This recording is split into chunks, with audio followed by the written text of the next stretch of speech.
Izmantojot ārējo barošanu, lietojiet parastu vadu un šāda tipa kontaktus, ne krokodīlus. Tāpēc, kad šie ir cieši pieguļoši, nekāds vējš, nekas viņus nevar noraut. Savukārt krokodīls nedaudz papurinot, viņi aiziet pa pieskart, tā teikt, un kontaktu vairs nav. Šis ir 7 amperstundas liels akumulators, praktisks, viņu var ielikt kabatā. Nav liela stiepšana, tur automašīnas akumulatoru uz mežu.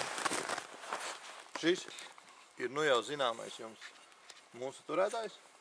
Tur vienkārši ieskrūvējam. Jāsāk salt rokas. Tāpēc darīsim ātri. Nekāda ķēpāšanās ar ķiknām, vienkārši uzliekam kameru. Šeit, šādā tie paša tipa turētājā, kurš ir ieskrūvēts, mēs ievietojam akumulatoru.